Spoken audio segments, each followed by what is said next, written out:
Shalom, Javerín Yekarín. Hoy vamos a comenzar con nuestra serie de entrevistas titulada Torah Yo, Torah Hoy.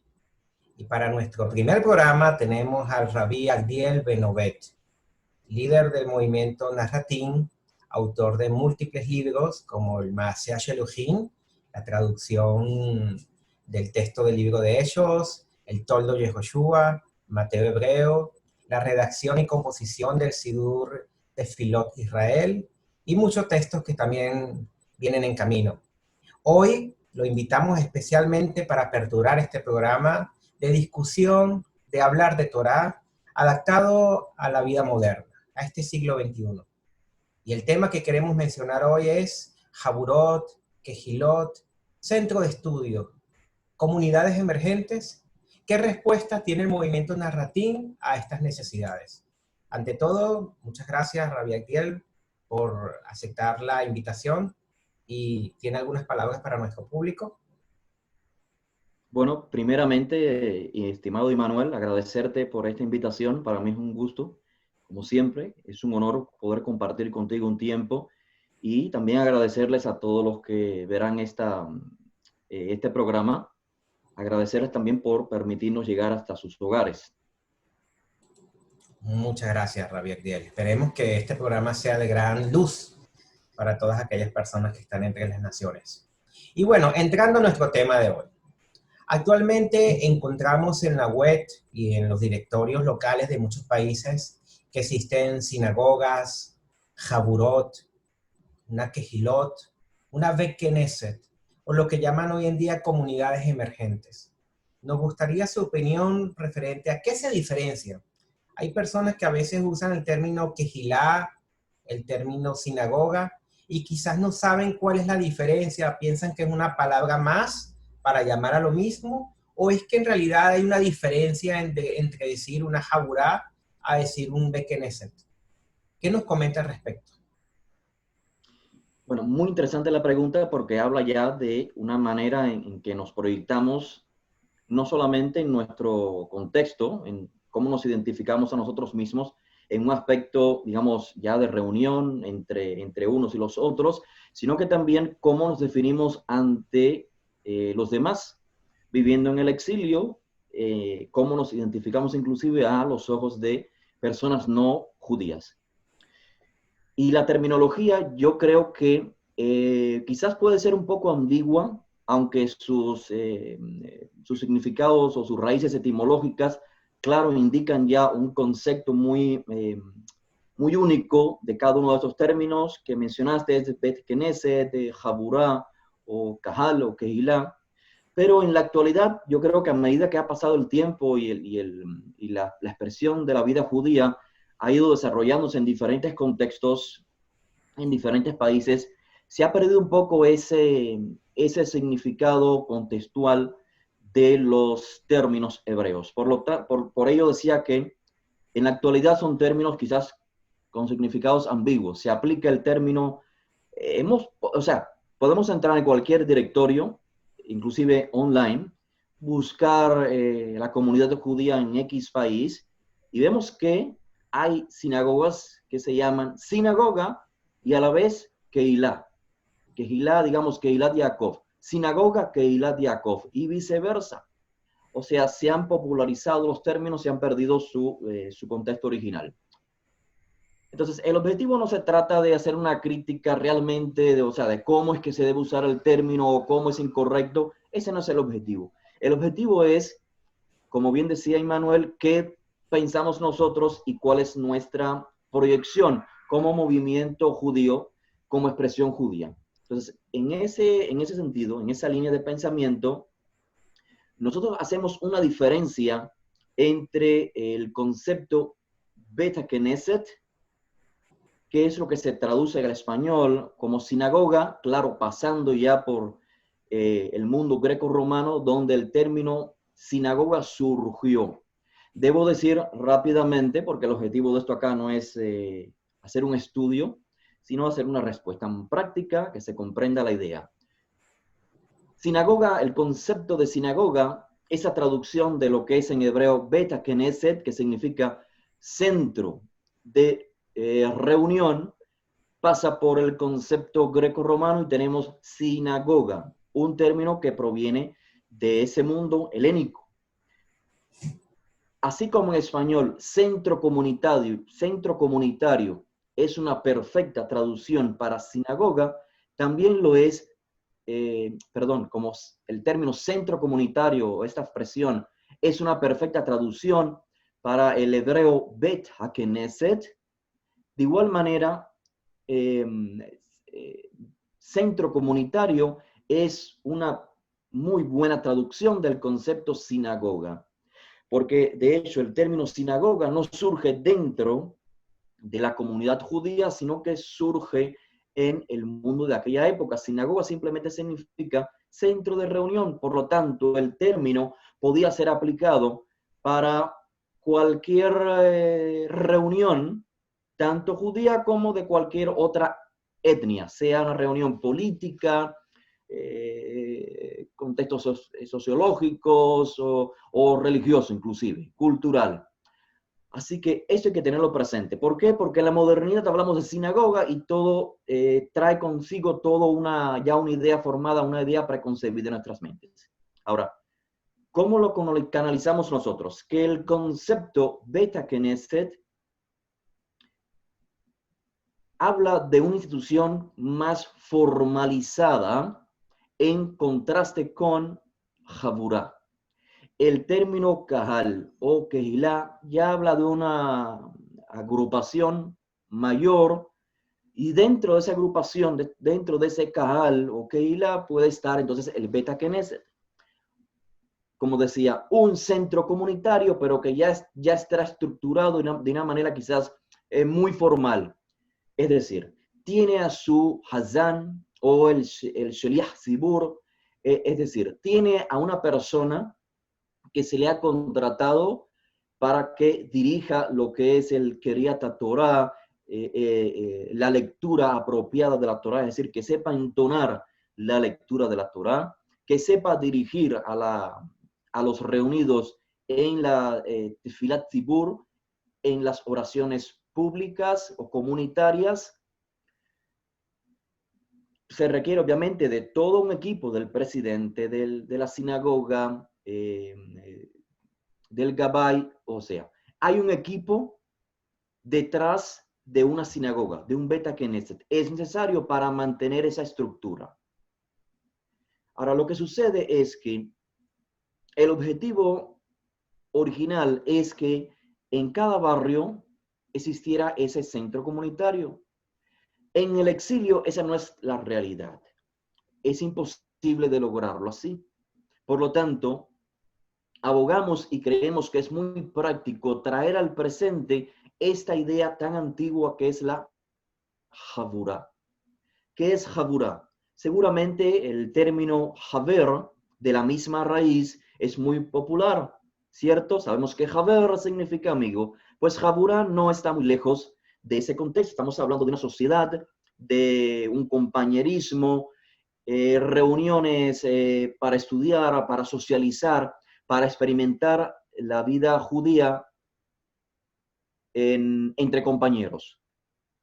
Así pues, la Jaburá es una reunión, puede ser inclusive hablando tomando en cuenta un local físico, pero la gran diferencia entre el Bet HaKnesset, la sinagoga, inclusive el Bet HaMikdash, el centro de estudios, la gran diferencia entre esos conceptos y la Jaburá es que la Jaburá no necesita de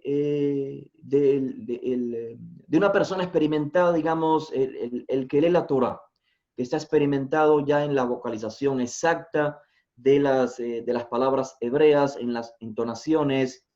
No se requiere de un presidente, no se requiere de un gabay, no se requiere inclusive de una persona especializada en lo que es el Sheliach Zibur, la persona que dirige a la comunidad en las oraciones comunitarias. Entonces, creo que volver a esa fuente, a esa manera de experimentar la vida judía sin la necesidad de una estructura formal, nos permite crecer en el exilio. donde no existe la flexibilidad de tener una sinagoga, tener inclusive un Sefer Torah, tener a todo este equipo de trabajo que he mencionado previamente. Y por eso hacemos gran énfasis en las Jaburot, plural de Jaburá. Fomentamos que se considere esta idea de iniciar, o sea, no hay que esperar que tengamos a un especialista en la lectura de la Torah, no hay que esperar que tengamos a un cantor. Podemos comenzar con 3, 4, 5, 6 personas, familias, puede existir un local, y esto, obviamente, el objetivo no es que se quede como una jabura, el objetivo es que se establezca un Beta Knesset, un lugar más, digamos, estructurado formalmente. Así que, muy interesante tu pregunta, estimado Emmanuel. Existen todas estas variantes y creo que lo más práctico en nuestra actualidad es, en el exilio, recalco, es fomentar la idea de Jaburot. Y antes de pasarte la palabra para que continúes expresando las ideas y las preguntas, sí quiero hacer una aclaración en caso de que alguna persona pueda confundirse con lo que acabo de expresar. En Estados Unidos de Norteamérica, durante los años 60 surgió este fenómeno llamado Jaburá. Y esto es procedente de un judaísmo modernista, de hecho se identificó como renovación judía, un movimiento que surgió en los Estados Unidos de América. No estamos, quiero decir, a pesar de que usamos el mismo término Jaburá, como lo emplea este movimiento judío, no tenemos las mismas concepciones, no tenemos las mismas ideas respecto a qué conforma una Jaburá.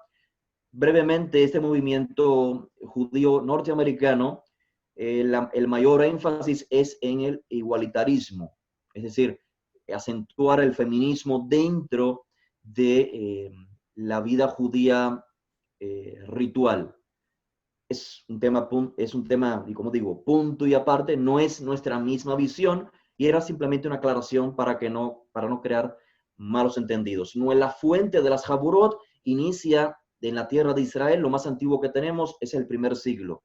En el Talmud se menciona también en los escritos de los primeros discípulos, la institución de pequeños grupos de personas que coexistían, existiendo ya la sinagoga. Es decir, durante la semana experimentaban la vida judía de una manera quizás más familiar o más íntima, sobre todo en la época de Pesaj, donde se reunían estas Jaburot para celebrar la conmemoración de la salida de Egipto. Muy bien, interesante, porque diríamos que la Jaburá sería la unidad mínima organizativa. Y me gustó mucho cómo lo relacionó con el término Jaber, porque justamente yo creo que antes de pensar en grande, debemos por lo menos llevárnoslas bien y ser Javerín, crecer, conectarnos, conocernos, y luego viene la inversión. Vamos a comprar un Sefer Torah, entonces harías esa inversión. Es muy interesante porque creo que resalta verdaderamente el espíritu de lo que es la mitzvah. Estos centros organizativos ayudan a vivir la Torah. Y por eso justamente necesitamos conectarnos en Jaburot, Kehilot, Bet Knesset, en Bet Midrash para estudiar y crecer. Ahora una pregunta muy interesante. En vista de que mencionó ese precedente en Estados Unidos y que el concepto de Jaburá que maneja es mucho más antiguo, ¿cómo se organizaría una Jaburá? Un conjunto de personas están en X país, 4, 5, 10 personas, y dicen, oye, me gustó mucho la idea de Atiel, queremos conformar una Jaburá. ¿Qué tienen que hacer? ¿Qué pasos básicos deben seguir para poder entonces decir, somos una Jaburá? ¿O sencillamente se trata de una etiqueta y listo? Como lamentablemente hemos visto en algunos casos. Y otra pregunta que sería muy bueno, ¿se puede crear una Jaburá virtual?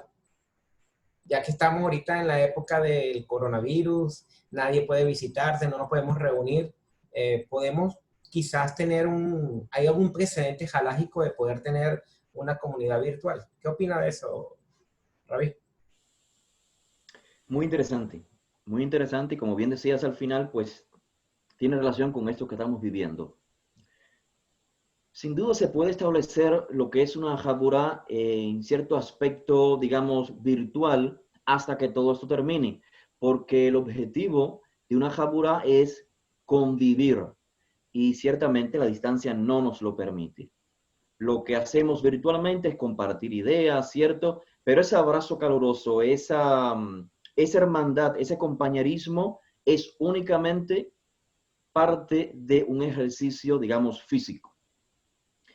Así que la Habura, volviendo a la pregunta inicial, entonces, lo que es necesario hacer para iniciar una Habura es el compromiso. Sin compromiso no puede haber una Habura, porque usualmente el término amigo, ¿cierto?, se emplea para cualquier conocido. Y realmente el término Haber no habla de un conocido, sino de una persona con la cual tenemos cierta compenetración, es decir, hay una unidad entre esa agrupación. Por ello la asociación, Hit Hadrut. La esencia de la Habura es crear una asociación. Y para ello, en nuestro movimiento, la asociación debe estar no solamente con el líder de la Habura, que podríamos llamar el Rosh Habura, el encargado, es decir, sobre quien recae la mayor responsabilidad de la Habura. La identificación no ha de ser, la asociación no ha de ser únicamente con el líder comunitario o el líder de la Habura, sino sobre todo con nuestro líder por excelencia, con Rabbeinu Yehoshua, con el Mashiach. Es la asociación con él la que nos permite asociarnos los unos con los otros. Y esto es una oportunidad para crear una hermandad entre personas que, debido precisamente a esta concepción o a esta manera de sincerarnos con el personaje histórico, quizás nos ha puesto en un papel quizás no muy cómodo dentro de la comunidad judía tradicionalista. ¿Por qué? Porque la comunidad judía tradicionalista, al no querer hacer una distinción entre el personaje histórico, los escritos de sus primeros discípulos y la religión cristiana, entonces evita entrar en un análisis real y profundo. Entonces no permite, entiendo las razones del porqué, aunque no las justifico, no permite que una persona que se identifique con Yehoshua y su enseñanza sea parte de la comunidad judía observante. Con esto hago una distinción entre la comunidad judía observante y la comunidad judía liberalista o reformista, que ciertamente no toma en cuenta estas ideas respecto a Yehoshua, es decir, al judío reformista o liberal o reconstruccionista, para él no es un problema que dentro de su comunidad pueda coexistir un judío que siga a Yehoshua y su enseñanza. Pero en la área quizás que se conoce en la actualidad como conservador, o ortodoxo, o observante, la realidad es diferente. Entonces, el concepto de Habura le permite a este judío que se identifica con Yehoshua y quiere vivir una vida tal y como Yehoshua y sus primeros discípulos la enseñaron. Y esta vida no se le permite vivir en las comunidades judías ortodoxas o conservadoras.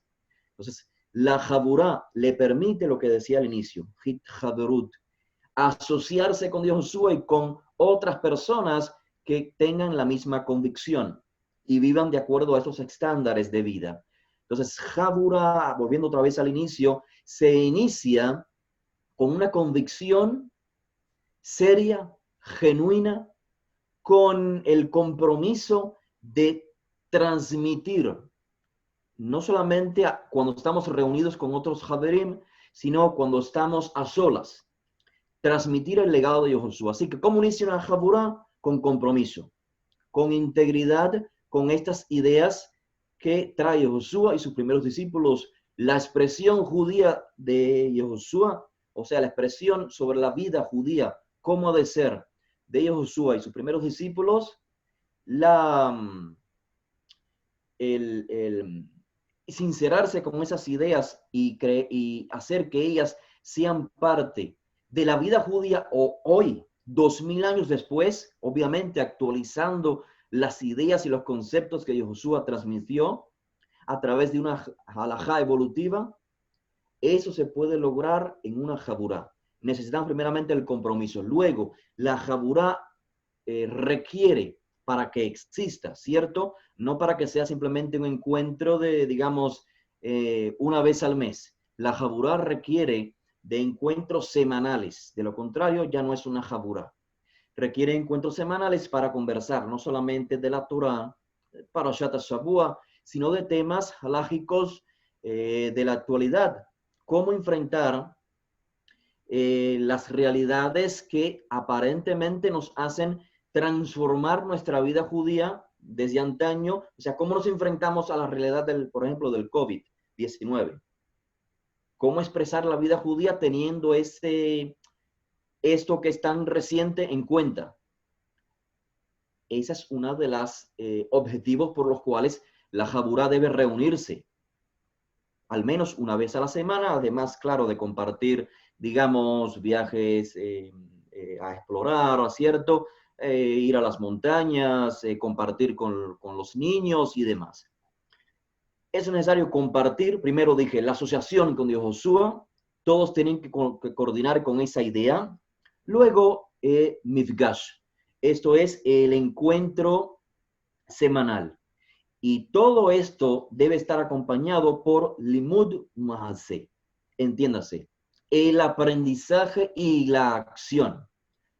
O sea que el aprendizaje dentro de la Jaburá tiene el objetivo de llevarlo a la acción.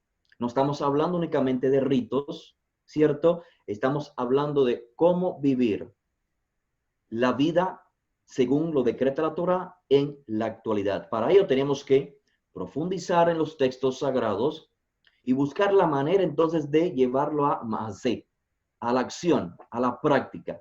Y esto trae consigo no solamente el mejoramiento de la comunidad judía, sino el mejoramiento de la comunidad en sentido general, donde quiera que vivamos. Porque con nuestro estudio y nuestra acción podemos iluminar al mundo en derredor, es decir, a los no israelitas, con nuestra conducta ética, porque debo aclarar que uno de los principios es, para formar una jaburá, como dije al inicio, es el compromiso. Ahora, yo quizás hablo muy rápido, o quizás en términos de una palabra, no dejo saber lo que implico.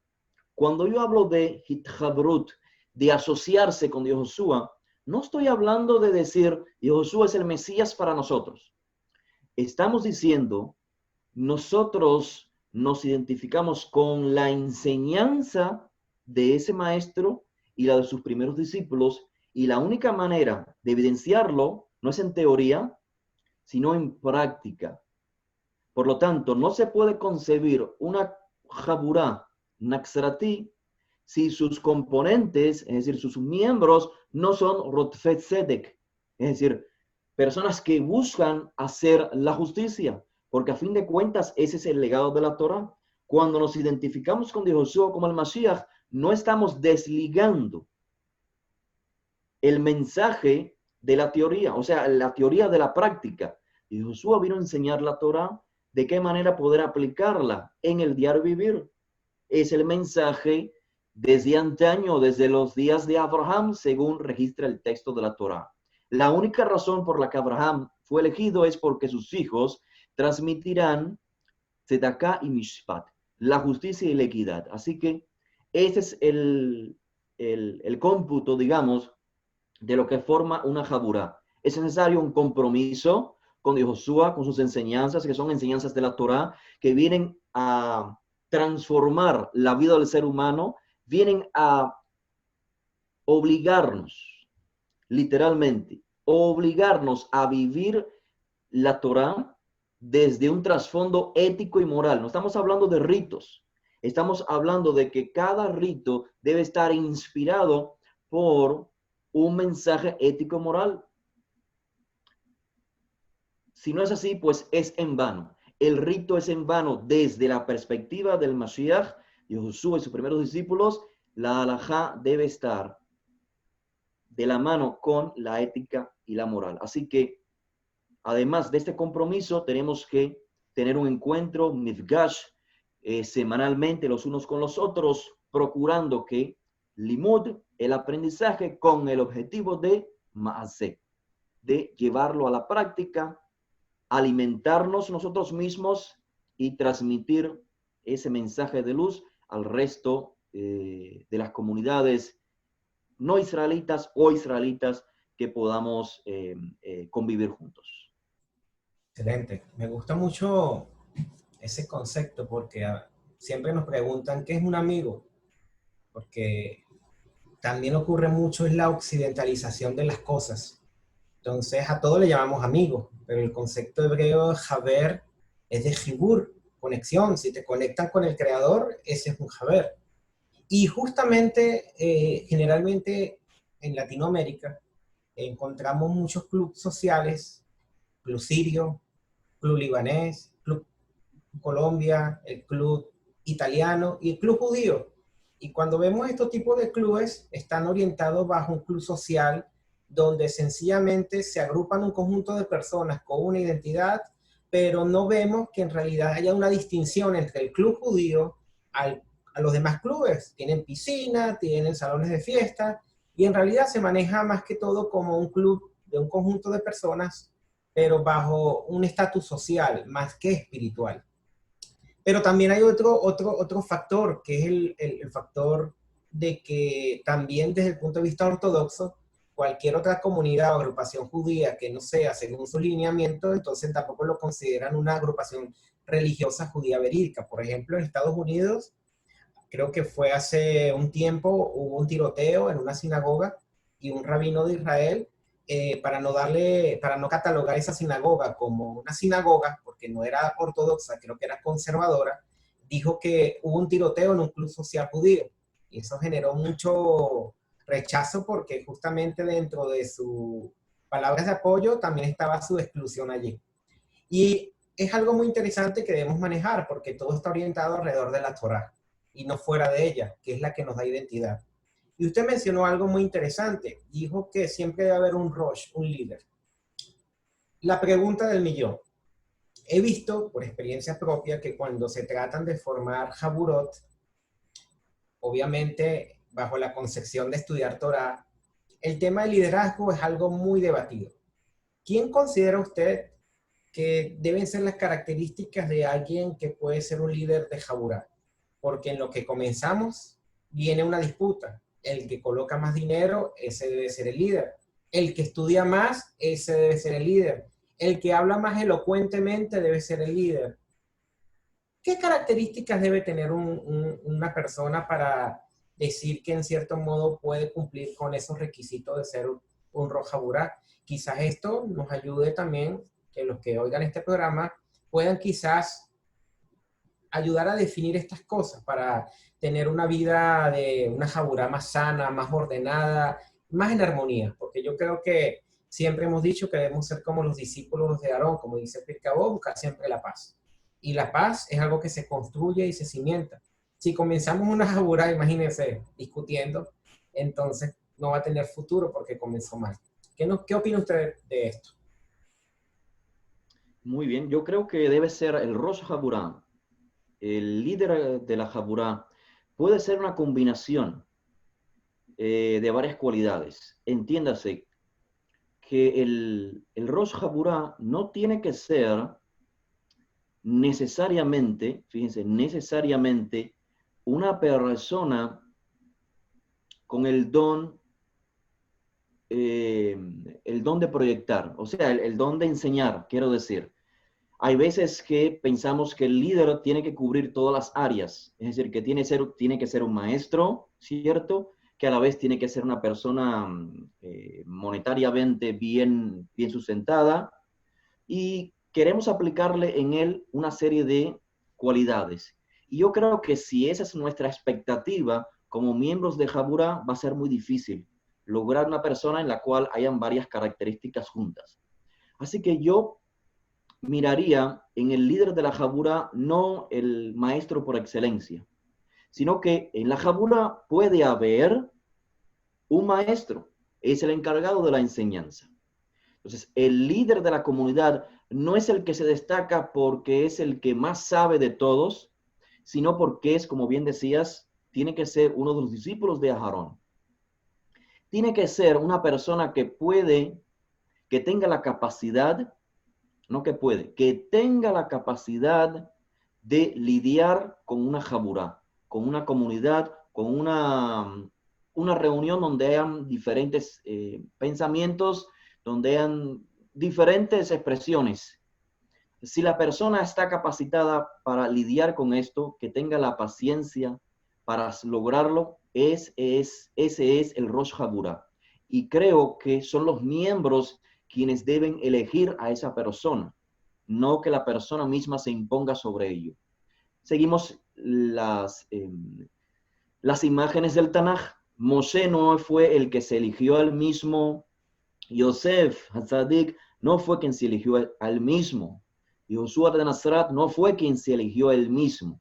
Son elegidos por otros, ellos desarrollan ese rol y no es porque sepan más que los demás, sino es porque tienen la capacidad de mantener un grupo de personas digamos, en el mismo, al menos con el mismo, digamos, no con la misma opinión, es imposible, pero mantenernos en paz, en shalom, la comunidad. Y eso es lo primero. Si esa persona tiene la capacidad de enseñar, es decir, si es fluente en palabra, pues perfecto, se combinaron las dos realidades en él, en las dos funciones en esa persona. De lo contrario, puede haber una persona que se dedica al estudio, a la enseñanza, es decir, que tenga fluidez para poder transmitir el mensaje, porque sabemos que hay personas que les gusta transmitir mensajes, ¿cierto? Que estudian, pero estudiar es una cosa, querer transmitir el mensaje es una cosa, y tener la capacidad de hacerlo es algo diferente. Entonces, para que una jaburá, y mucho más una comunidad ya, pero una jaburá sea próspera, puede impactar y atraer a otras personas, tiene que compartirse lo que es el liderazgo. Tiene que haber un Rosh Jaburá, obviamente, que ya dije cuáles son sus cualidades, la humildad y demás. Humildad no entiéndase la persona pobre. Humildad es la persona que sabe reconocer, anivud, la persona que sabe reconocer su lugar, su rol y lo desarrolla tal y como es. Eso es lo importante. Y luego, claro, delegar en otros basados en las capacidades que cada uno tenga. Excelente. Me gusta mucho ese concepto porque generalmente pensamos hoy en día que un rab es una persona que se impone a una comunidad, ya sea por estudios universitarios. Y había leído que en la antigüedad el rab justamente lo nombraban los discípulos, lo engrandecían y por eso le llamaban rab, que viene de mucho. O sea, lo nombraban su líder. Era algo que era consecuencia de los discípulos, comenzaban a llamarlo así. Antes que se institucionalizara y se llevara ese concepto a lo que hoy en día conocemos como rabino. Hay una pregunta también muy interesante. Hoy en día, dentro del ámbito ortodoxo, se están formando muchas comunidades, las cuales han catalogado de comunidades emergentes. Comunidades de personas que eran cristianas o mesiánicas y que por alguna razón negaron a Mashiach, comenzaron a crear grupos y asociaciones judías donde hacían su Sheharim, Mijá y Arbit, su abodá de Torah, pero no tenían conversión. Algunos han logrado obtener conversión a través de ciertos rabinos que han flexibilizado esto, y otros sencillamente siguen haciendo su vida judía, pero bajo un enfoque ilegal dentro de lo que es el rabinato. La pregunta sería, ¿qué opinión tiene usted sobre este concepto de comunidades emergentes? ¿Se podría llamar como una comunidad emergente a una jaburá o una quejilá que se esté levantando, formando bajo la visión del movimiento Narratín? ¿Y qué trato se le daría como institución que usted representa? Si ellos de alguna forma quieren vincularse al movimiento que usted dirige. Excelente pregunta, excelente pregunta. Bueno, y como se dice, tiene mucha tela por donde cortar. Se abre el panorama. El término que decías, comunidades emergentes, ciertamente se puede aplicar en diferentes contextos. Por eso todo depende de quién es el que aplique el término o esta definición, debo decir. ¿Quién es el que está llamando a las comunidades estas que decías que eran cristianas, luego mesiánicos y ahora aspiran a la conversión judío ortodoxa? ¿Quiénes son las que lo definen como emergentes? El término emergente, comunidad emergente, puede ser aplicado en términos simples a una comunidad que acaba de surgir por diferentes implicaciones, ¿no? De hecho, yo sé que el término, digamos, ahora lo que está viviendo quizás el mundo entero, personas que viajan de Venezuela, van a Chile o a Colombia, y es tanta la multitud, digamos, de venezolanos en Chile, que se le puede llamar existe una comunidad, se organizan y se les llama una comunidad emergente, ¿cierto? Ahí no hay nada de religioso en contexto. Simplemente personas que se reunieron y tienen la necesidad de vivir su vida al estilo que ellos conocen, de donde proceden, y crean una comunidad. Entonces, la comunidad que ya estaba en ese país, estructurada previamente, las percibe a ellas como emergentes, como que no son parte de ellas mismas, de las anteriores. Y creo que esa es la idea más o menos que se está planteando dentro del mundo judío en la actualidad. Nosotros nos distinguimos, yo creo, de ese concepto primeramente porque nuestras ideas, nuestras comunidades grandes o pequeñas ya han existido a lo largo de los años. La única razón por la que no hemos compartido tan estrechamente con la comunidad ortodoxa o rabínica, inclusive conservadora, es simplemente porque existen prejuicios, no por parte de nosotros para con nuestros hermanos ortodoxos o conservadores, sino por parte de ellos hacia nosotros. Y yo creo que tampoco es por un mal sentimiento, sino una proyección basada en prejuicios religiosos, sobre todo en la ignorancia. Ciertamente tenemos, la historia nos evidencia el maltrato de la comunidad cristiana para con nosotros, los judíos. Ahora, eso ya es historia, por favor, ya eso pasó hace cientos de años. No podemos seguir justificando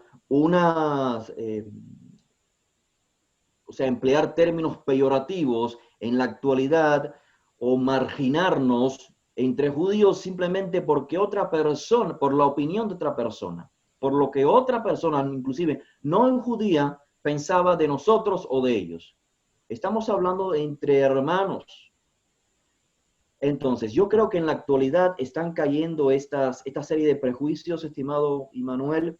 Yo creo, ¿estás de acuerdo conmigo? Que esta serie de prejuicios religiosos están siendo derrumbados por la realidad que hoy se puede percibir. A través de los años fuimos marginados, entiéndase, el movimiento Naxratí, grande, pequeño, ha sido marginado durante épocas por la institución gubernamental, tanto por la institución religiosa.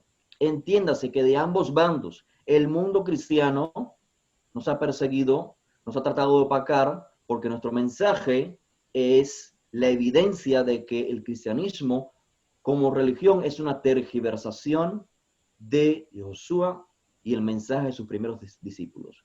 Por otra parte, en el aspecto religioso dentro del mundo judío, también hemos sido marginados y la evidencia la tenemos ya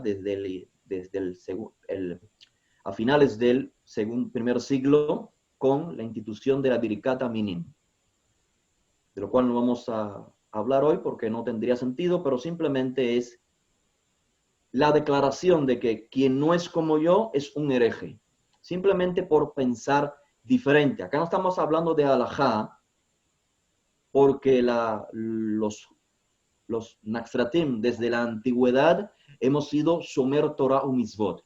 Estamos hablando de concepciones religiosas, de creencias, porque tú crees en esto y aquello, te considero te considero apóstata o hereje.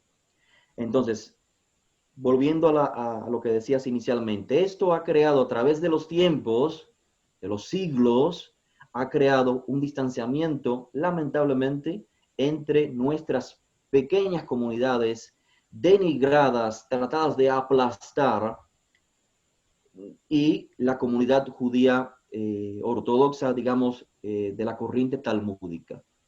Entonces, en la actualidad, nosotros no nos consideramos a nosotros mismos como comunidades emergentes, en ese sentido que transmitías al inicio, personas que hoy se nos ocurrió ser judíos y queremos o buscamos la aceptación de otras comunidades judías. Nosotros no buscamos esa aceptación. Esto no significa que nuestros integrantes, nuestros miembros comunitarios, siempre fueron de igual manera judíos observantes. No, en nuestras comunidades actualmente la mayoría provienen del mundo hispano y la mayoría se concibe a ellos mismos como Bnei Anusim, es decir, descendientes de judíos que fueron forzados en la época de la Inquisición y que de alguna manera en la actualidad, al recibir nuestro mensaje acerca de Yehoshua, de la judeidad de Yehoshua, han comprendido que se sienten mejor en una comunidad judía que vive una vida judía en lugar de seguir en una, digamos, en una iglesia cristiana.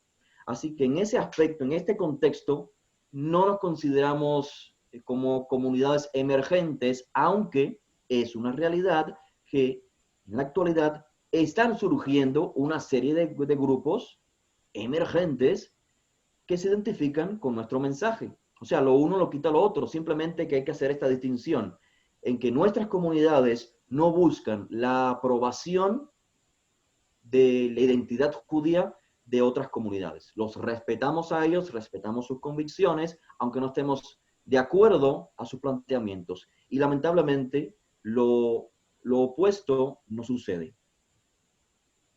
Excelente, sí, es muy triste. Y todo radica en la identidad individual, con mi conexión con la Torah y mi identidad grupal. Yo he sido testigo de muchas personas que han querido, quizás, comenzaron en una transición espiritual y querían ser judíos ortodoxos. La comunidad judía ortodoxa acá de Caracas no los aceptó. Se buscaron un rabino por internet que los aceptara. Hasta conversión online les enseñaron, no sirvió. Viajaron a otro país, regresaron y tampoco sirvió. Y se enfriaban. Y yo les decía a ellos, a uno de ellos les decía, pero tú eres judío, ¿por qué? ¿Por conexión con el creador o de conexión con una institución? Porque si es una institución, yo te voy a dar un consejo, conviértete con esa institución. Y ahí se crearon muchos debates porque muchas conversiones no te garantiza que te reconozca todo el mundo judío, incluso ni siquiera en el Estado de Israel. Te reconoce la sinagoga o la organización que te hizo la conversión. Pero bueno, eso es tela de cortar y pertenece a debates de otro grupo. Pero sí hay algo muy interesante con este ejemplo. Una persona que esté sola en X país, Venezuela, en Colombia, Chile, Estados Unidos, y investigando se dio cuenta de muchas cosas y desea vivir Torah, quiere seguir el camino de Rabbi Yehoshua ben Nasrat, ¿qué consejo le daría a esta persona? ¿Qué pasos a seguir? Hay algo muy interesante, y esto lo dejo como última pregunta porque ya se nos acaba el tiempo. Esta persona tiene que evocarse a crear un grupo.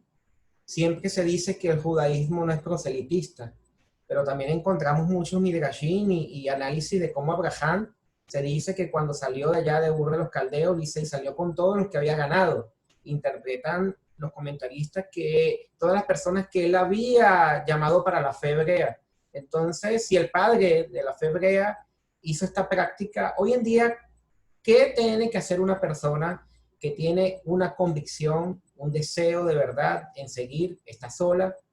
¿Se le aconseja seguir sola o se le aconseja hacer un esfuerzo de hacer como Abraham, buscar formar una jaborá? Que esto conlleva difundir el mensaje de la Torá de alguna u otra forma.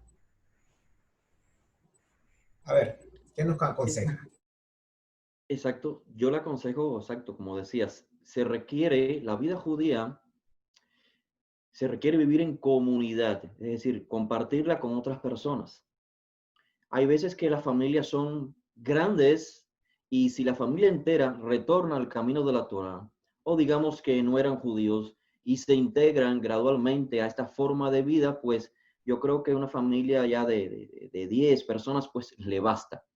Pero es importante vivir en comunidad porque la vida judía no es nada más, o sea, además de cultura, es una exigencia divina. No estamos hablando acá de reunirnos todos los que creemos que Jesús es el Mesías. Eso es en la vida judía, o sea, para vivir apropiadamente, eso es secundario. Entiéndase lo que estoy diciendo y no se malinterpreten mis palabras. Las convicciones, las creencias pueden ser, como bien decía Emmanuel, cuestiones personales. Es decir, yo creo en esto y aquello. Y yo estoy bien con Dios porque yo hago esto y aquello. Y no hago esto y aquello. Ahora estamos hablando de que el pueblo de Israel fue llamado a hacer algo más que una creencia. Fue llamado a transmitir la luz de la Torá. La Torá obviamente tiene un mensaje para una nación, pero también un mensaje universal. ¿De qué manera este mensaje puede ser transmitido universalmente? Cuando comenzamos a plasmarlo en nuestra vida comunitaria. Por eso bien era el ejemplo de Abraham. Abraham solo estaba bien con Dios, hacía lo que Dios le decía en su momento, ¿cierto? Él teniendo una vida justa ante el Creador, pero el Creador lo llamó para que hiciera algo más allá que lo que pueda hacer él como persona y su familia. Lo llamó a crear una nación, porque la única manera de transformar al mundo es a través de una nación. ¿Cómo los seres humanos nos desarrollamos en la vida? Primero como familia, claro, o personalmente, ¿cierto? Un individuo, luego familia, luego comunidad y luego finalmente como una nación, un pueblo. La única manera en que Israel puede transformar al mundo no es viviendo únicamente como ser individual, viviendo la Torá, o como familia inclusive, o como comunidad inclusive. Tenemos que aspirar a vivir en un solo pueblo, en una sola tierra. Y ese es el objetivo de la entrega de la tierra de Israel.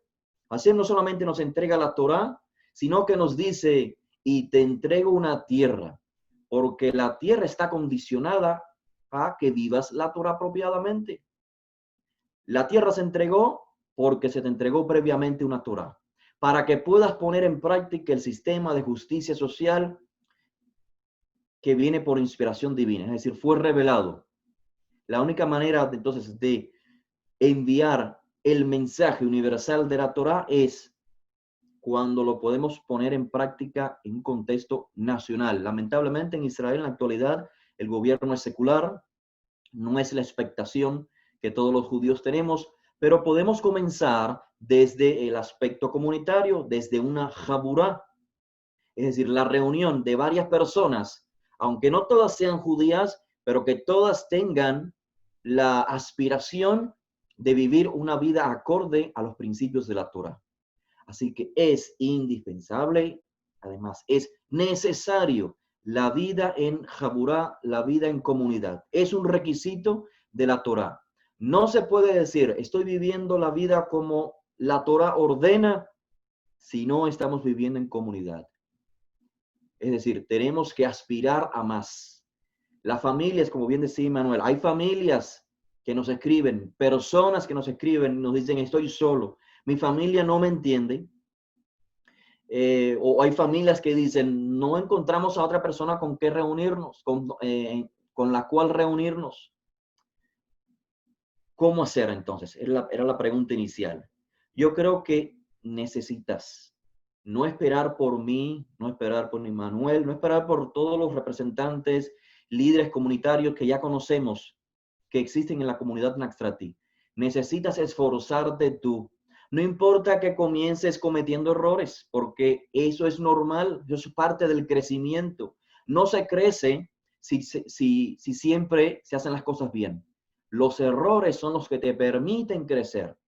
Así que no importa que cometas error en el proceso de crecimiento, no importa que tus enseñanzas no sean las digamos, correctas. Lo importante es que comiences a reunirse con otras personas que tengan los mismos conceptos. Si es en el contexto Naxtrati, la comunidad Naxtrati, pues los conceptos están muy claros y no somos dogmáticos, no somos sectaristas. Son conceptos que toda comunidad judía los tiene presentes. Entonces, iniciamos de allí, de las bases, de la Torá, de las mitzvot, como dice este dicho tan antiguo y con tanta implicación en el presente. Derech Eretz Katma la Torah. La vida íntegra, la moralidad, la ética, el respeto por los demás, antecede a la Torah. Así que no esperes conocer toda la Torah y la aplicación de las mitzvot para iniciar una comunidad. Empieza con personas que tengan ética, que sean morales, que sean íntegros. Y eso seguramente inspirará al resto de los congregados a estudiar la Torah desde ese ángulo. Y ya no será entonces una reunión religiosa para practicar ritos vacíos, sino que ritos que están inspirados en promover la justicia y la equidad. Así que no esperemos por los líderes comunitarios. Por supuesto, pueden contactarnos. Hace un tiempo atrás, estimado Emanuel, y no quiero extenderme, me habías dicho que el tiempo estaba ya llegando a su fin. Solo un ejemplo. Me contactaba alguien, no voy a decir el nombre obviamente, ni tampoco el país, pero me decía, el directorio Naxtrati está como muy reducido. O sea, sus enseñanzas son tan profundas y llevan tantos años realizando las enseñanzas virtuales, no solamente presenciales. ¿Cómo es que el directorio está tan pequeño? Y la realidad, yo les decía, estimado, nosotros no buscamos cantidad, sino calidad. Y aquí el contexto de Jaburá. Existen cientos y cientos de personas que tienen este mismo sentir. Y la evidencia está, bueno, no es evidencia para ustedes, pero sí para nosotros internamente, en los cientos de mensajes que recibimos, las llamadas que nos hacen. ¿Cómo hago? Esta misma pregunta con la cual muy bien viene a finalizar la temática de hoy. ¿Cómo hago? ¿Cómo inicio? La persona usualmente es temerosa, ¿cierto? Dice, bueno, ¿cómo me abro? Yo no sé exponerla para allá. Yo soy corto, digamos, de palabras. No hace falta que seas un experto. El mensaje de la Torá puede ser revelado con tu manera de vivir, con tu conducta. A veces pensamos que si no hay un rabino, es decir, un gran exponente, un maestro de Torá, no puede haber una jaburá. No lo puede haber. Sí puede haber una jaburá, aunque el maestro, a la persona que se designe como maestro, no sea el gran exponente. Es la calidad de la persona, es su actitud la que inspira al resto a seguir ese camino, porque ve su conducta, ve su piedad, ve su altruismo, y eso inspira a que esa persona se le rodee un grupo de personas que tienen ese mismo sentido, que dicen, quiero ser como ese líder comunitario. No tiene gran capacidad para exponer, no importa. Ahí está la Torá. Con leerla, basta. Realmente, para entender la Torá, cierto, hay pasajes muy difíciles de comprender, pero no son todos. O sea, no se requiere de un rabino para comprender toda la Torá. Hay secciones que son muy fáciles de comprender. Así que, ¿cómo se inician? Aunque estés solo, trata de transmitir el mensaje no solamente hablándolo, sino viviéndolo. Y si hay una persona que desee ese camino, seguramente se conectará contigo. Entonces, estamos tratando de hacer más abierto el movimiento en Extra Team. Yo sé que somos muy un poco cerrados.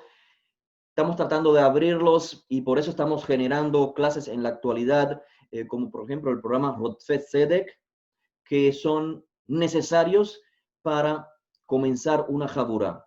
Si no has escuchado esta serie de charlas, te invito a que las escuches. Rotfet Sedek, analizando la Torá desde un punto de vista que no es religioso. Es decir, cómo la Torá está enfocada desde el Génesis, está enfocada en que el hijo de Israel no solamente se transforme él, sino que transforme todo el mundo que le rodea. Así que te animo a que comiences con los programas de Rotfet Sedek, que nos contactes y que generes esa luz que comenzará a irradiar en ti. Sí, vamos a compartir todos los links de Rabbi Agdiel en la descripción del video. Les animo a escribir y también vamos a recibir muchas propuestas. De verdad que es muy bonito este tema. Yo cuando usted hablaba me imaginaba a Abraham, pero a la inversa. La Torá le dice, sal de tu país, de tu ciudad, de la casa de tu padre. Pero entonces veo que para construir el pueblo hebreo fue a la inversa. De tu casa, crea tu familia, luego creas el grupo de personas y luego creas la nación. Y siempre haciendo analogías de la vida cotidiana, yo lo veo también como cuando la persona aprende a manejar bicicleta. Yo a mi hijo lo quiero enseñar y empecé con la teoría, porque no quiero que él pase por ese aprendizaje que yo tuve de ensayo y error. Entonces yo le enseño a Johanan, mira, esta es la teoría, pero no funciona, hay que lanzarlo. Hay un dicho que dice, una mujer no sabe ser mamá, pero cuando tiene un hijo, aprende a ser mamá siendo mamá. Entonces, cuando vivimos la Torá, que es práctica, ella es nuestra propia enseñanza. No se guarda pesas, mi primer pesa es muy sencillo, pero el siguiente pesa será mejor. Y dentro de unos años vas a ser un experto halágico en pesas y vas a enseñar y a mostrar a los demás con el ejemplo. Y yo creo que la Torá justamente con ese ciclo de vida y esa continuidad y esa cotidianidad nos va enseñando así como manejar bicicleta poco a poco, ensayo y error, hasta que se haga parte de nuestra naturaleza. Bueno, Rabbi Agdiel, muchas gracias por estar aquí en este primer programa. Esperemos que volverlo a tener. Hablaba con usted y se me venían muchos temas a la mente para poder crear nuevos programas. De verdad que es muy interesante. Gracias por sus aportes, sus palabras. Antes de darle unos segundos para unas pequeñas palabras de despedida al público, quiero informarle a todos que vamos a tratar de esta serie, hacerla de forma semanal o quincenal, teniendo diferentes invitados, tanto del movimiento como de otros movimientos, dentro del ámbito judío, de cómo podemos ver la Torá en este siglo, tratando de fomentar la halajá evolutiva y difundir las costumbres y tradiciones, y muchos temas polémicos, eutanasia, aborto, divorcio, cómo vivo y cómo expongo la Torá frente a estas cotidianidades. Adelante, Rabbi Agdiel, unas últimas palabras para nuestro público. Muchas gracias. Bueno, ¿qué más decirles? Ya he hablado bastante, pero sí desearles éxito a todos aquellos que están en el proceso de integración y decirles que no tengan miedo. Estamos para ayudarles, para servirles, y cuando estén ya capacitados, nos dicen, colóquenos en el directorio. Y por favor, anímense, porque eso es lo que va a incentivar a que otras personas también se unan a ustedes, es decir, conozcan que existen Jaburot, comunidades, congregaciones en X país. Así que seguramente tras el anuncio de ustedes en el directorio oficial, vendrán infinitas familias, personas y familias. Así que les animo también a que estén pendientes de esta serie de charlas que ha iniciado el maestro acá, Immanuel. Seguramente van a ser muy, muy nutritivas. Creo que Immanuel luego pondrá también el enlace a través del cual podrán realizar las preguntas. Son sus preguntas las que van a hacer que este programa continúe.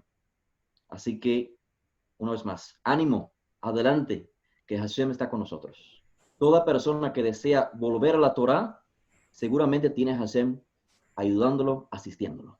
Muchas gracias. Gracias a todos. Shalom.